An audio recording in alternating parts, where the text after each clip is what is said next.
Bueno, volvemos.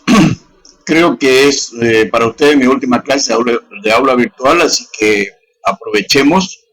Quiero ser muy sintético porque este tema forma parte del final del tema 20, pero puede ser muy importante para ustedes en su desarrollo profesional. Por lo menos la orientación que pretendemos que tengan, que no es una orientación de ninguna manera profunda, sino que es simplemente un vistazo a lo que es el tema impositivo en el sector agropecuario. Para profundizar, ¿qué tienen que hacer? Bueno, tienen que consultar con los profesionales, básicamente contadores, y espero que nunca tengan que acudir a abogados, pero por lo menos para que tengan una idea como gestores, que existe una estructura de tributos en el país que no solamente incluye a los impuestos, sino que también incluye a las tasas y sobre todo para el campo a las contribuciones de mejora para las obras públicas. Los impuestos pueden ser internos o externos y las tasas pueden ser optativas y obligatorias, aunque realmente existe muy pocas tasas de tipo optativo. La Constitución Nacional dice que existen 3 niveles de gobierno, establece esos 3 niveles, establece impuestos indirectos como IVA e impuestos internos, por ejemplo los cigarrillos o el impuesto a los combustibles, y los impuestos externos o derechos aduaneros, que pueden ser derechos de exportación o derechos de importación. Son impuestos que se pagan y se recaudan por separado de los impuestos internos. Pero también establece la Constitución que el Estado puede imponer contribuciones directas por un tiempo determinado, y de acá surgen los impuestos llamados especiales, pero que se han vuelto costumbre, como el impuesto a las ganancias o el impuesto sobre los bienes personales, y como el detestado impuesto a las ganancias mínima presunta, que por suerte ya no se aplica. Las provincias y los municipios son los que recaudan también otros impuestos, muchos de ellos sobre los impuestos nacionales, como el impuesto a los ingresos brutos, los impuestos o tasas de sello de cada provincia, y sobre todo el que afecta al campo, el impuesto inmobiliario, que puede ser tanto rural como urbano, y otros como el de marcas y señales, la emisión de guías, etcétera, que son considerados tasas. Y nos quedan después las tasas municipales establecidas por cada uno de los municipios de cada provincia. Eso también es una potestad propia. La más conocida es lo que se denomina ABL, o sea, las tasas por servicios de alumbrado, barrido y limpieza. Eso lo tiene que abonar cada frentista, cada vecino que tenga una propiedad al frente. ¿Los tributos qué son? Bueno, los tributos incluyen, como les dije, a todo lo anterior. Es la prestación patrimonial que evidencia la capacidad de contribuir con los gastos públicos. ¿Cómo se evidencia esa capacidad? Bueno, porque se tiene alguna manifestación de riqueza, un auto, un patrimonio en general, etcétera, o la capacidad de consumir, comprar algo, y acá entramos en los impuestos directos, como el IVA. ¿Para qué? Para que el Estado pueda cumplir con sus necesidades. Y acá viene el tema actual. Fíjense el derroche, no derroche, sino la gran inversión que está haciendo el Estado para paliar los efectos del aislamiento. Y también la inversión que está haciendo en salud pública. Todo esto, indudablemente, tiene que financiarse de alguna manera. Con préstamos del exterior no podemos. Nos quedan 2 vías, o los tributos o la emisión monetaria. Por ahora el Estado está recurriendo a la emisión monetaria, pero es indudable que en algún momento va a tener que recurrir a los tributos. Tal vez sea a mediano plazo, pero es imposible que un Estado como el nuestro se siga financiando con emisión monetaria. Obviamente porque eso provoca una inflación y hasta una hiperinflación que pues, esperemos que no lleguemos, que no se llegue, ¿no?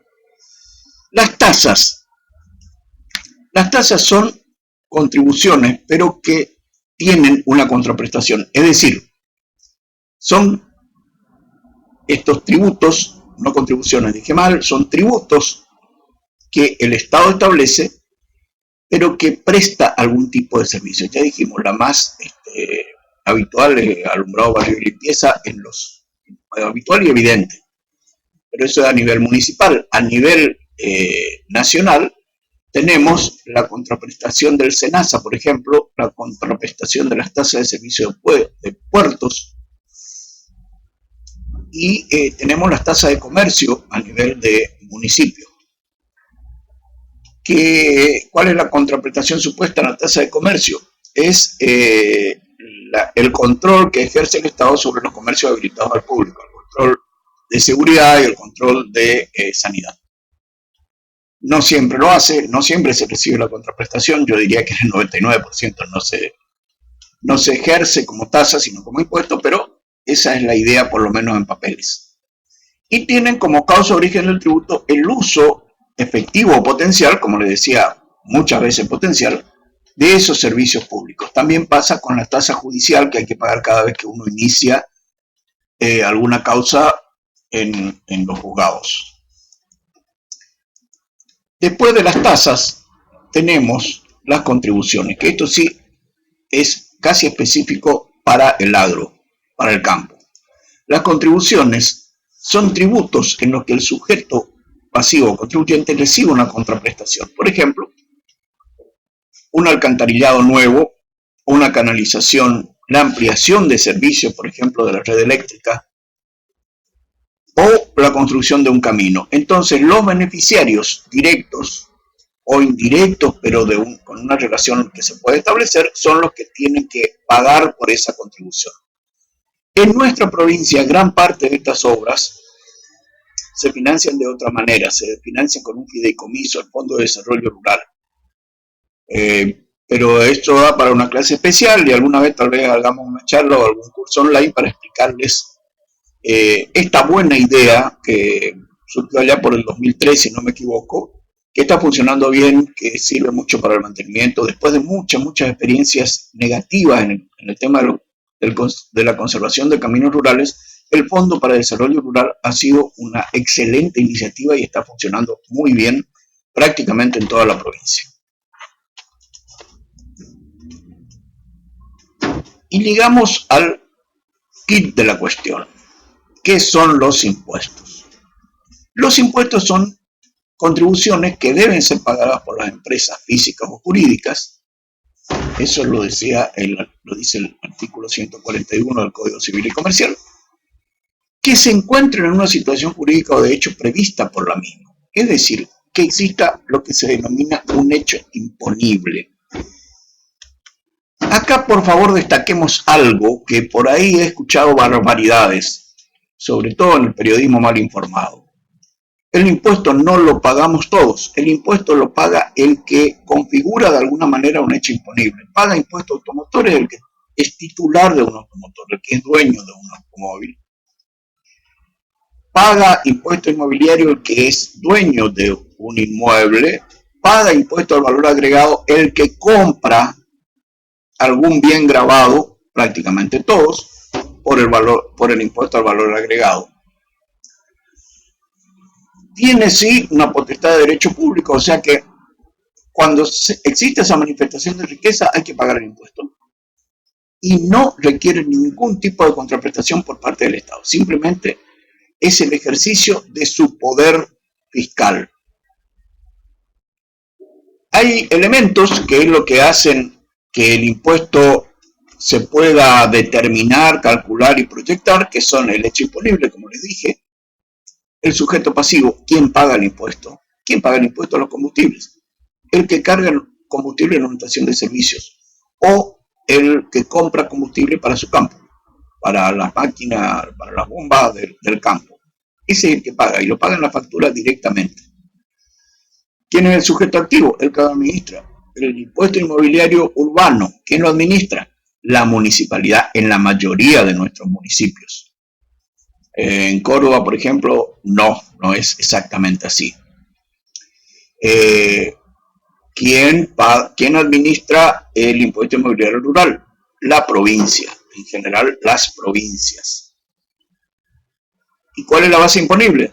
Es el valor del hecho que demuestra esa capacidad contributiva.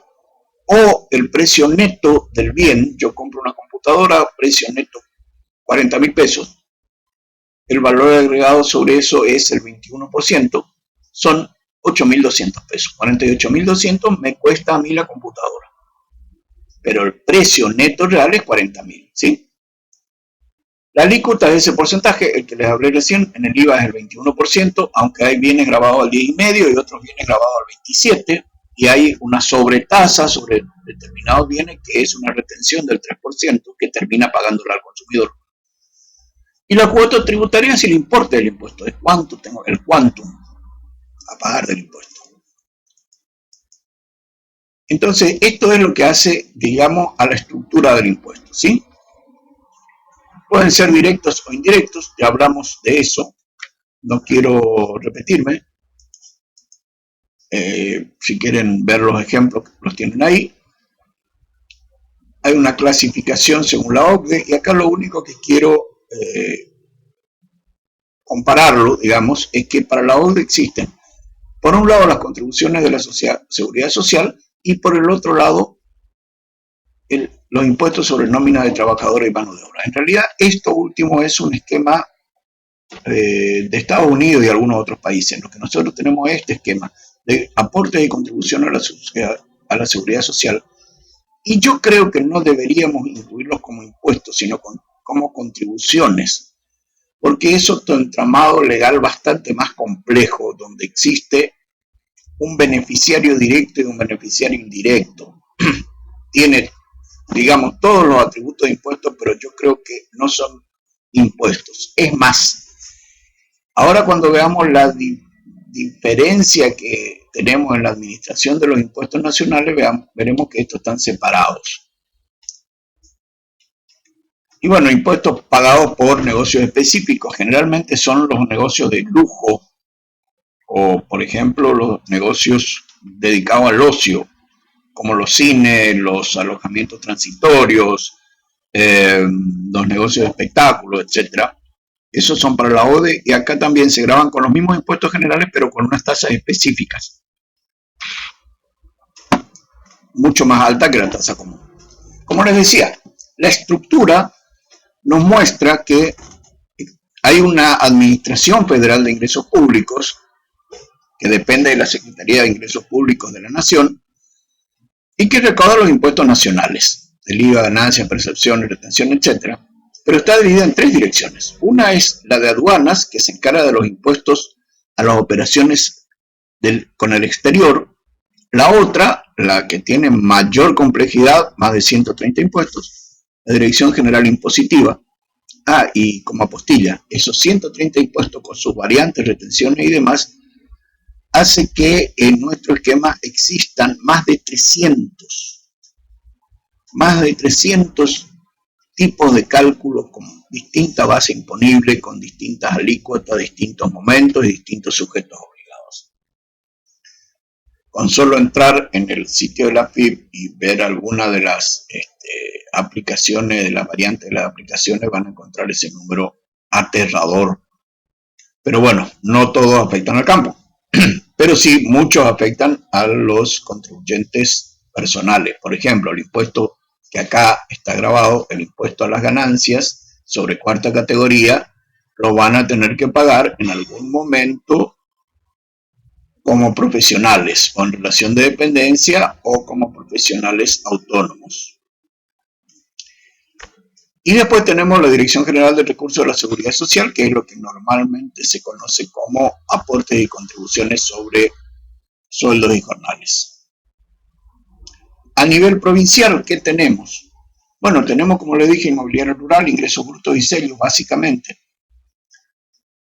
Y tenemos también una diversidad de nombres muy creativos en las distintas provincias de alrededor, donde tenemos diferentes denominaciones para lo que es el organismo recaudador. Y acá en la ciudad de Corrientes tenemos la Dirección General de Rentas, que se encarga de los impuestos provinciales, y tenemos la Agencia Correntina de Recaudación, que está en la entrada del barrio Mil Viviendas y se encarga de los tributos municipales. ¿Está?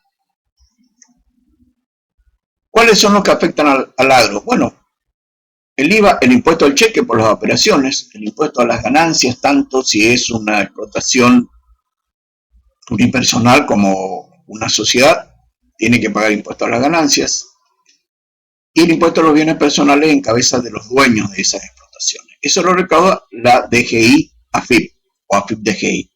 Los derechos de exportación y las tasas de aduana lo recauda la DGA y es sobre la exportación de bienes. A los anteriores son sobre distintos hechos disponibles, sobre ventas, sobre depósitos bancarios, sobre las rentas netas o sobre el patrimonio. Y la seguridad social es recaudada por ese organismo que es la Dirección General de Recursos de la Seguridad Social, normalmente con la liquidación de un formulario mensual que es el 931, donde se engloban además los aportes para las obras sociales y para las aseguradoras del riesgo del trabajo. Es decir, hay tres grandes conceptos ahí, divididos en realidad en 6 cuotas tributarias. Se liquida todos los meses, se paga todos los meses alrededor del 15. Dirección General de Rentas de cada provincia recauda ingresos brutos, inmobiliario rural, marcas y señales para distintas expresiones impositivas. En el campo, la Dirección de Rentas las direcciones de rentas tenían hasta los años 90 una tasa de introducción, pero no existe más. Era una tasa que se pagaba cuando de otra provincia se pretendía vender en Ciudad de Corrientes o en Ciudad de Resistencia respectivamente. Se declaró inconstitucional y no existe más. Y después tenemos los tributos de entes autárquicos que funcionan como tasa, que es para los sindicatos, para el SENASA y o el INTA. Por ejemplo, la tasa que cobra el SENASA cuando se hace la guía de ganado para la venta. Ahí me falta el de marcas y señales, que también se hace cuando se registra una marca y señal al nombre del propietario. Para finalizar, tenemos lo que es el régimen de trabajo agrario, que deben tenerlo y conocerlo, la ley 26727. En el caso de que ustedes se dediquen a participar en la administración de una explotación, tienen que conocer también, aparte de la legislación fiscal, por lo menos con la ayuda de un asesor, el régimen de trabajo agrario, la ley de contrato de trabajo, que es la que rige para todos los trabajadores del país, que también es interesante que lo lean ustedes como futuros trabajadores, todas las normas de Watre Renatre, que son los sindicatos y la obra social de los trabajadores del campo, y los convenios de corresponsabilidad gremial que existen en cada provincia, como por ejemplo el de el Instituto Nacional de la Yerba Mate. Bueno, este paneo espero que les haya servido y nos vemos en cualquier momento. Muchas gracias por escuchar. Así que ojalá les sirva y todos tengan un muy buen aprendizaje. Me despido de ustedes, muchas gracias y ojalá, como les dije, esto sea muy útil no solo para aprobar la materia, sino que lo usen después en sus profesiones. Un saludo para todos y un gran abrazo.